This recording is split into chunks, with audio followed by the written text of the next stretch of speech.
আজকে সকালে emergency phone, আমার বন্ধু বলল আজকে আমার ড্রাইভিং পরীক্ষা। দেন আমরা বাসা থেকে রওনা দিলাম অনেক সকালে। একটা কথা শিওর ছিলাম যে এর দ্বারাই ড্রাইভিং পরীক্ষা সম্ভব না। তো দেখা যাক, বলতে বলতে আমরা সেই কাঙ্ক্ষিত জায়গায় চলে আসলাম। এখানে তার ড্রাইভিং পরীক্ষা হবে। আর পরীক্ষা দেওয়ার জন্য যেসব জিনিসপাতি আমাদের লাগবে আমাদের এই ডিসি কোর্ট থেকে নিতে হবে। তার জন্য আমরা প্রথমে চলে গেলাম আমাদের কাঙ্ক্ষিত ডিসি কোর্টে, যে এক ভাইয়ের সাথে দেখা করে আমাদের কাগজপাতি বুঝে নিলাম। তারপর আমরা চলে আসলাম আমাদের টাউন হলে, যেখানে আমাদের রিটার্ন পরীক্ষা হবে। আমাদের গাড়ি পার্কিং করার পরে আমরা চলে গেলাম ভিতরের সাইডে, যেখানে আমাদের পরীক্ষাটি শুরু হবে। ওখানকার পরিবেশ অনেক সুন্দর। তবে একটা জিনিস ভালো লাগতেছিল যে আমার বন্ধু অনেক কনফিডেন্সের সাথে বলতেছিল যে প্যারা নিস না। 22 বছর? কয় বছর? 18 বছর 2 মাস 27 দিন। ভিতর থেকে এসে বন্ধুর জন্য বাইরে অপেক্ষা করছি। দেন দেখি কতক্ষণ লাগে তার পরীক্ষা। বলতে বলতে পরীক্ষা 30 মিনিটের ভিতর শেষ। আমার বন্ধু চলে এসেছে, অনেক হাসি খুশি, মনে হচ্ছে পরীক্ষা অনেক সুন্দর হয়েছে। দেন কথা বলতে বলতে আমরা আবার ডিসি কোর্টের উদ্দেশ্যে রওনা দিলাম। আর এখানে যে মেন টপিকটা, যে বন্ধু পরীক্ষা দিয়েছিল 30 মিনিট, ওই 30 মিনিট আমি কি করলাম, এখানে একটা ভাইয়ের সাথে পরিচয় হয়ে অনেক ভালো লাগলো। ভাই অনেক পরামর্শ দিল ড্রাইভিং এর জন্য। তো ভাইও আমাদের সাথে পরীক্ষা দিচ্ছে। আমাদের দ্বিতীয় পরীক্ষার জন্য আমাদের হাতে এখনো 2 ঘন্টা সময় আছে। দেন তার জন্য আমরা সকালের নাস্তাটি ডিসি কোর্টের ভিতরে সেরে ফেললাম।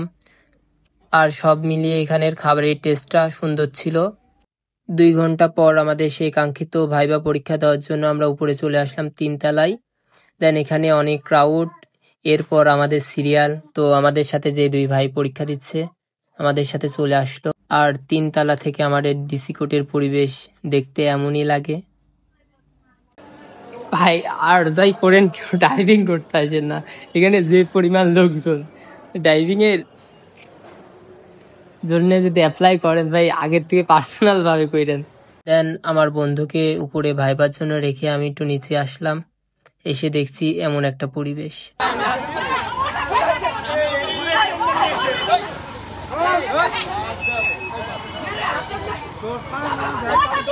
তারপরে আমার বন্ধু ভাইবা শেষ করে নিচে আসলো, এসে আমাকে বলল চলো দুপুরে কিছু খাওয়া দাওয়া করে নি। আমাদের টিকটকার নিজের ব্লগ করছে। দেন দেন দেন এডিট চলছে, দেন টিকটকার, এডিট চলছে টিকটকার। দেন এখন আপাতত অনেক পেরা লাগছে। এখন ফিঙ্গার দিতে আসলো, বাট অনেক ক্রাউড, ভিতরের পরিবেশটা এখন গরম।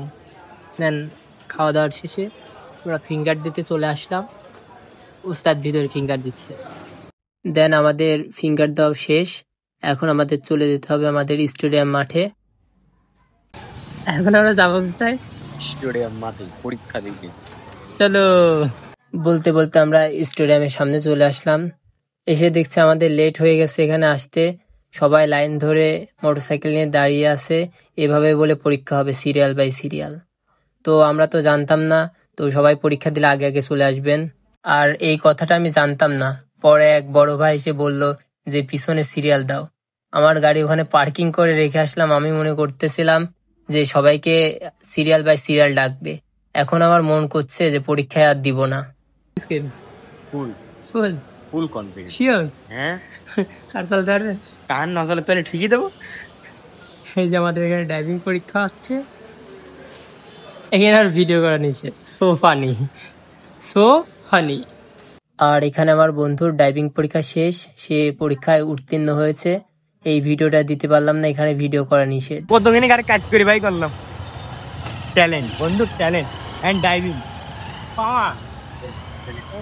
মোটরসাইকেল পরীক্ষা শেষে সে কার পরীক্ষা দিল, এখানেও সে উত্তীর্ণ হয়েছে। দেন এই ভিডিওটা আমরা দিতে পারলাম না। দেন আমরা সব পরীক্ষা শেষ করে বাসার উদ্দেশ্যে রওনা দিলাম।